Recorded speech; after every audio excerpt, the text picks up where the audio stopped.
আসসালামু আলাইকুম প্রিয় দর্শক, আশা করি ভিডিওটা দেখে উপকৃত হবেন ইনশাল্লাহ। তাই সম্পূর্ণ ভিডিওটা মনোযোগ সহকারে দেখুন। তাহলে চলুন শুরু করি। রাতে আকাশে চাঁদ উঠেছে, নরম ঠান্ডা বাতাস বইছে। হিজাব পরা ছোট্ট মেয়েটি আয়েশা পড়ার টেবিল গুছিয়ে নিয়ে ঘুমাতে যাবার প্রস্তুতি নিচ্ছে। মা এসে জিজ্ঞেস করলেন, আয়েশা, রাতে ঘুমের আগে আমাদের প্রিয় নবী কি করতেন জানো? আয়েশা মাথা নাড়ল।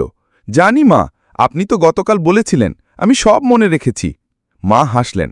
আচ্ছা, তাহলে বলো দেখি। আয়েশা গুনে গুনে বলতে লাগল। ১, ২ হাত দিয়ে খাটগুলো ঝেড়ে নেয়া। রাসূলুল্লাহ সাল্লাল্লাহু আলাইহি ওয়াসাল্লাম ঘুমানোর আগে বিছানাটা হাতে ঝেড়ে নিতেন। সহিহ বুখারী। ২, অজু করে ঘুমানো।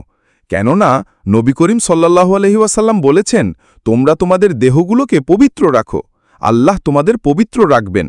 যে বান্দা অজু অবস্থায় রাতযাপন করে তার সঙ্গে রাতভর একজন ফেরেশতা থাকে। সে যখনই শোয়ার মধ্যে নড়ে, ফেরেশতা দোয়া করে, হে আল্লাহ, এই বান্দাকে ক্ষমা করে দিন, সে পবিত্র অবস্থায় রাত কাটাচ্ছে। তাবরানী, হাদিস হাসান। ৩, ডান কাতে শোয়া ও ডান হাত মাথার নিচে রাখা।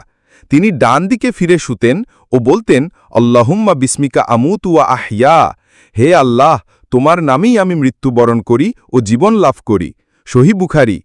৪, আয়াতুল কুরসি, সূরা ইখলাস, ফালাক ও নাস পড়া। রাসূলুল্লাহ সাল্লাল্লাহু আলাইহি ওয়াসাল্লাম প্রতি রাতে এই সূরাগুলো পড়ে নিজের উপর ফুঁ দিতেন। সহিহ বুখারী। এবং ৫, এই দোয়াটি পড়তেন, আল্লাহুম্মা কিনি আযাবাকা ইয়াওমা তাবআসু ইবাদাক, হে আল্লাহ, তোমার সেই দিনের আযাব থেকে আমাকে বাঁচাও যেদিন তুমি তোমার বান্দাদেরকে পুনরুত্থিত করবে। তিরমিজি। আয়েশাগুলো বলার পর মাকে ডাক দিয়ে বলল, ও মা, জানো, ঘুম থেকে ওঠার পর রাসূলুল্লাহ আমাদের জন্য কিছু গুরুত্বপূর্ণ সুন্নাত শিক্ষা দিয়েছেন। মা বলল, তাহলে আমাকে শোনাও। আয়েশা বলল, আচ্ছা মা, আমি তোমাকে ঘুম থেকে ওঠার সুন্নাতসমূহ থেকে ৪টি সুন্নাত শোনাচ্ছি। ১, আল্লাহর প্রশংসা করা বা হামদ বলা। ঘুম থেকে উঠেই বলা, আলহামদুলিল্লাহিল্লাযী আহইয়ানা বা'দা মা আমাতানা ওয়া ইলাইহিন নুশুর।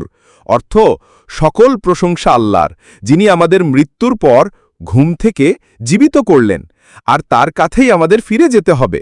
বুখারী ৬৩১৪। ২, হাত ধোয়া।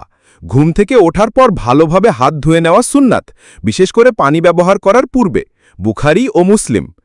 ৩, মেসওয়াক করা বা দাঁত পরিষ্কার করা। রাসূল ঘুম থেকে উঠে দাঁত মাজার অভ্যাস করতেন। মুসলিম। ৪, ঘুম ঝাড়ার জন্য মুখে ফুঁ দেওয়া বা চোখ মর্দন করা। রাসূল কখনো কখনো ঘুমের প্রভাব কাটাতে চোখে হাত দিতেন বা ঘুম ঝাড়তেন। আয়েশা চুপ করে গেল। মা আদর করে বললেন, মাশা আল্লাহ, তুমি তো সবই শিখে ফেলেছ।